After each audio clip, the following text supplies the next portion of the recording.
না, তার উপরে তিনটা আযাব চলে এসেছে।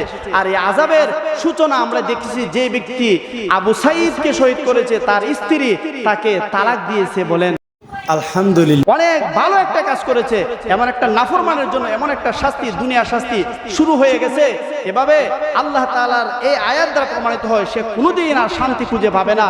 হত্যা করা, এই হত্যা এমন একটা শাস্তি, যে ব্যক্তি এই হারামের সীমানাটা অতিক্রম করবে, যে ব্যক্তি হারামের সীমালঙ্ঘন করবে, আল্লাহ তাআলার পক্ষ থেকে তিনটা শাস্তি নগদে হত্যাকারীর উপরে চলে আসে। কি তিনটা শাস্তি? আল্লাহ তাআলা 5 নম্বর পারা 12 নম্বর পৃষ্ঠাতে আল্লাহ তাআলা বলতেছেন, কেউ যদি মুসলিম প্রমাণিত হয়ে যায় কোনোভাবে যে আমি একজন মুসলমান, তখন একজন মুসলমানের জন্য অপর মুসলমানের উপরে তিনটা জিনিস করা হারাম। যখন কেউ বলে আমি একজন মুসলিম, আর মুসলিম যদি প্রমাণিত করে হয়ে যায় সামান্যতম মুসলিম, তখন অপর মুসলমানের দায়িত্ব হলো তার সাথে তিনটা আচরণ করা যাবে না। তিনটা আচরণ করা হারাম, সম্পূর্ণ হারাম। তিনটা আচরণ কি? তিনটা কি আচরণ হারাম? আল্লাহর নবীজি বলেছেন মিশকাত শরীফের 4722 নম্বর হাদিস, وعن أبي هريرة رضي الله تعالى عنه قال قال النبي صلى الله عليه وسلم المسلم أخو المسلم لا يظلمه ولا يخذله ولا يحقره التقوى ها هنا التقوى ها هنا التقوى ها هنا ويشير إلى صدري 3 مرار بحسب امرئ من الشر أن يحقر أخاه المسلم।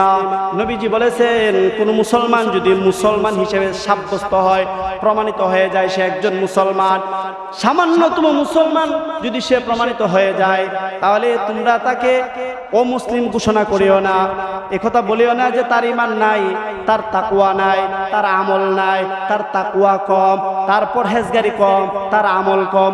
এই অজুহাত দিয়ে কোন মুসলমানকে হে প্রতিপন্ন করিও না, তাকে লাঞ্ছিত করিও না, তাকে জুলুম করিও না, বরং একজন মুসলমান আর একজন মুসলমানের ভাই হয়ে যায়। সুবহানাল্লাহ।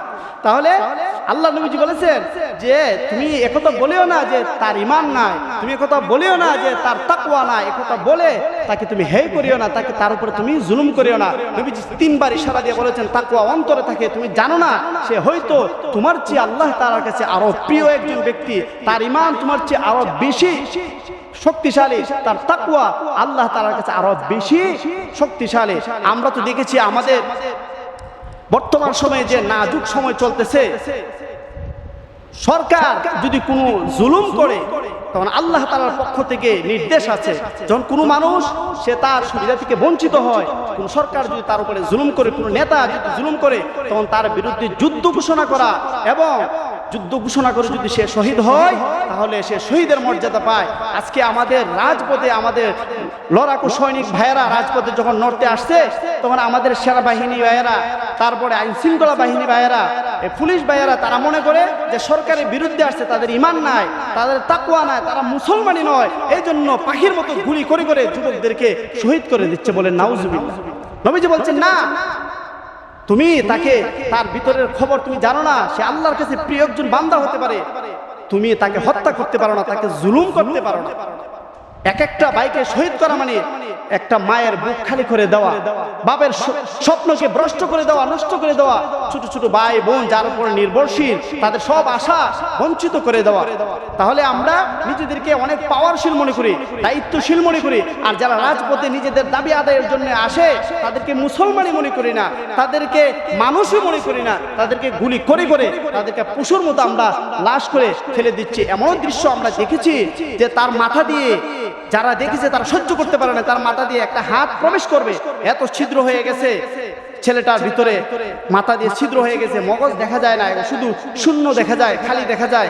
এভাবে আরো অনেকরে এভাবে হত্যা করে ফেলেছে। আপনারা দেখেছেন আবু সাঈদ, শহীদ আবু সাঈদকে যে পুলিশটা গুলি করেছে, সে দাঁড়িয়ে আছে, সে কি ভাবছে নিজেকে যে আমি সরকারি লোক, আমি দায়িত্বশীল, সে একটা মুসলমানই নয়, জন্য তারা গুলি করে দিছে। সে যদি ভাবতো যে না সে একজন মুসলমান, তাহলে সে তাকে হত্যা করতো না, বরং পুলিশ নিজেকে মনে করছে কি যে আমি, আমার দায়িত্ব এটা, আমি একজন খাঁটি মুসলমান, আমার দাঁড়িয়ে আছে, আর তারা সরকারের বিরুদ্ধে আসছে, তারা মুসলমানই না, এই কথা ভেবে লাঞ্ছিত করছে, অপদস্থ করছে, তাকে গুলি করছে, নবীজি বলছেন না, কোন মুসলমানকে হত্যা করতে পারে না। এই হাদিসের শেষাংশে আল্লাহ নবীজি বলেছেন যে তিনটা জিনিস অপর মুসলমানের উপরে হারাম যদি মুসলিম সাব্যস্ত হয়ে যায়। আল্লাহ নবীজি কি বলছেন এই হাদিসের শেষাংশে? বলতেছেন কুল্লুল মুসলিমি আলাল মুসলিমি হারাম দামুহু ওয়া মালুহু ওয়া ইরদুহু। নবীজি বলেছেন একজন মুসলমান যদি সামান্যতম মুসলমান হয়, অল্প ইমানদার হয়, যদি অল্প তাকওয়া ওয়ালা আর হয়, যদি প্রমাণিত হয়ে যায় সে একজন মুসলমান, তখন অপর মুসলমানের উপরে তিনটা জিনিস হারাম হয়ে যায়। তার রক্ত বাহির করা, তার উপরে জুলুম করা, তাকে হত্যা করা অপর মুসলমান ভাইয়ের উপরে হারাম। 2 নম্বরে তার মাল নষ্ট করা হারাম। 3 নম্বরে হচ্ছে তার ইজ্জত নষ্ট করা হারাম। এই তিনটা জিনিস হারাম হয়ে যায় অপর মুসলমানের উপরে যদি কেউ মুসলিম প্রমাণিত হয়ে যায়। এই যে তিনটা হারাম জিনিস, এর মধ্যে প্রথম যে হারামটা আছে হত্যা করা। এই হত্যা এমন একটা শাস্তি, যে ব্যক্তি এই হারামের সীমানাটা অতিক্রম করবে, যে ব্যক্তি হারামের সীমালঙ্ঘন করবে, আল্লাহ তাআলার পক্ষ থেকে 3টা শাস্তি নগদে হত্যাকারীর উপরে চলে আসে। কি 3টা শাস্তি? আল্লাহ তাআলা 5 নম্বর পারা 12 নম্বর পৃষ্ঠাতে আল্লাহ তাআলা বলতেছেন وَمَنْ يَقْتُلْ مُؤْمِنًا مُتَعَمِّدًا فَجَزَاؤُهُ جَهَنَّمُ خَالِدًا فِيهَا وَغَضِبَ اللَّهُ عَلَيْهِ وَلَعَنَهُ وَأَعَدَّ لَهُ عَذَابًا عَظِيمًا। আল্লাহ তাআলা নিজে বলেছেন, কোনো মুমিন যদি অথবা কোনো মানুষ যদি কোনো মুমিনকে নাহকভাবে যদি জুলুম করে, যদি হত্যা করে, যে হত্যা করলো তার উপরে 3টা আযাব। 1 নম্বরে আল্লাহ তাআলা বলেছেন, 1 নম্বরে জাহান্নামী, চিরস্থায়ী জাহান্নামের টিকেট তার গলায় আল্লাহ তাআলা ঝুলিয়ে দেন। বলেন নাউজুবিল্লাহ। কেউ কাউকে নাহকভাবে, কেউ কাউকে জুলুম করে হত্যা করলে সে চিরস্থায়ী জাহান্নামী হিসেবে জমিনে বসবাস করে। 2 নম্বর হচ্ছে ওয়াগদিবাল্লাহু আলাইহি, যতদিন হায়াতের মধ্যে সে বেঁচে থাকবে ততদিন আল্লাহর পক্ষ থেকে গজব তার উপরে বর্ষিত হতে থাকে।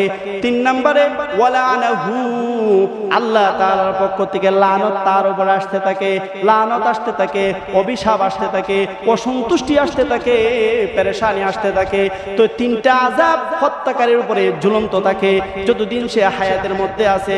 তো আল্লাহ তাআলা বলেছেন 3টা আযাব যখন তার উপরে চলে আসে, ওয়া আদালাহু আযাবান আযীমা, তখন তার আযাব শুধু বাড়তে থাকে। কারণ এই 3 আযাবের মালিক কোনোদিন নেক আমল করতে পারে না, এই 3 আমলের মালিক কোনোদিন সৎ কাজ করতে পারে না।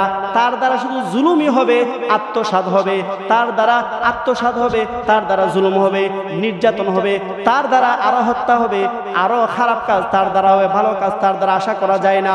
সুতরাং তার জাহান্নামের আগুন শুধু বাড়তে থাকবে। তাহলে যে ব্যক্তি হত্যা করে, অপর মুসলমান ভাইকে হত্যা করে ফেলেছে, সে ভাবছে নিজেকে দায়িত্বশীল, সে ভাবছে অনেক সরকারের একটা দায়িত্ব আদায় করে ফেলেছি। না, তার উপরে 3টা আযাব চলে এসেছে। আর এই আযাবের সূচনা আমরা দেখেছি, যে ব্যক্তি আবু সাঈদকে শহীদ করেছে তার স্ত্রী তাকে তালাক দিয়েছে। বলেন, অনেক ভালো একটা কাজ করেছে, এমন একটা নাফরমানের জন্য এমন একটা শাস্তি, দুনিয়ার শাস্তি শুরু হয়ে গেছে। এভাবে আল্লাহ তাআলার এই আয়াত দ্বারা প্রমাণিত হয় সে কোনোদিন আর শান্তি খুঁজে পাবে না। এই সমস্ত যারাই আমাদের লড়াকু সৈনিক ভাইদেরকে তাজা প্রাণগুলো তারা কেড়ে নিয়েছে, তারা এই জমিনের উপরে কোনোদিন শান্তিতে বসবাস করতে পারবে না। তাহলে বলতেছিলাম, কেউ যদি সালাম দেয় তাহলে সে মুসলমান হিসেবে সাব্যস্ত হবে, কারণ সালাম এটা একমাত্র মুসলমানদের আলামত।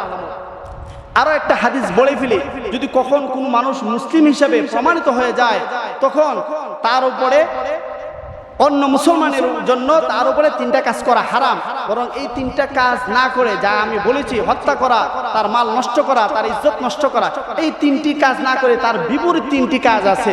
ওই 3টি কাজ যদি করে তাহলে আল্লাহ তাআলা তাকে আরো 3টি পুরস্কার দ্বারা আল্লাহ তাকে ধন্য করবেন। মিশকাত শরীফের 4721 নম্বর হাদিসে আল্লাহর নবী বলেছেন, ওয়া আন নবী হুরায়রা রাদিয়াল্লাহু তাআলা আনহু قال قال النبي صلى الله عليه وسلم المسلم أخو المسلم لا يظلمه ولا يسلمه আল্লাহর নবীজি বলেছেন, কেউ যদি মুসলিম হিসেবে প্রমাণিত হয়ে যায় তাহলে অপর মুসলমান ভাই তাকে জুলুম করতে পারে না, তাকে তার শত্রুর কাছে সুপর্দ করতে পারে না, সবুত তাকে বিপদের দিকে ঠেলেও দিতে পারে না। এটা হচ্ছে মুসলিম হিসেবে দায়িত্ব। তারপরে হাদিসের শেষাংশে আল্লাহর নবীজি বলেছেন, ওয়ামান কানা ফি হাজাতি আখিহি কানা আল্লাহু ফি হাজাতিহি। কোন মুসলিম কোন মুসলমান ভাইয়ের কোন প্রয়োজন যদি মিটায় দেয় তাহলে ওই আল্লাহ তাআলা তার সমস্ত প্রয়োজন মিটিয়ে দেয়। সুবহানাল্লাহ।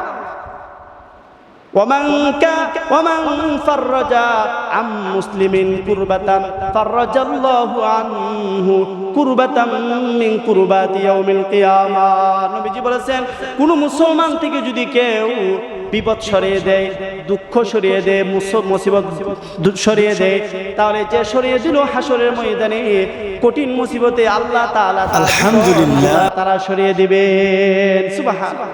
3 নম্বরে হচ্ছে ওয়ামান সাতারা মুসলিমান সাতারাহুল্লাহু ইয়াউমাল কিয়ামা।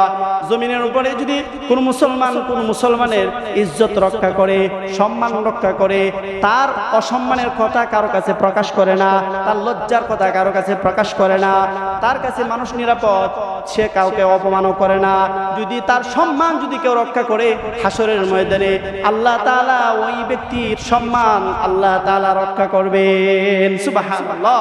তাহলে মুসলমান প্রমাণিত হইলে 3টা কাজ করা হারাম, বরং মুসলমান প্রমাণিত হইলে 3 কাজের বিপরীতে 3টা কাজ করলে আল্লাহ তাআলা 3টা পুরস্কার দিবেন। আর যদি হারাম 3টা কাজ কেউ করে তাহলে আল্লাহ তাআলার পক্ষ থেকে বিশেষ করে হত্যাকারীর জন্য 3টা আযাব নগদে নেমে আসে।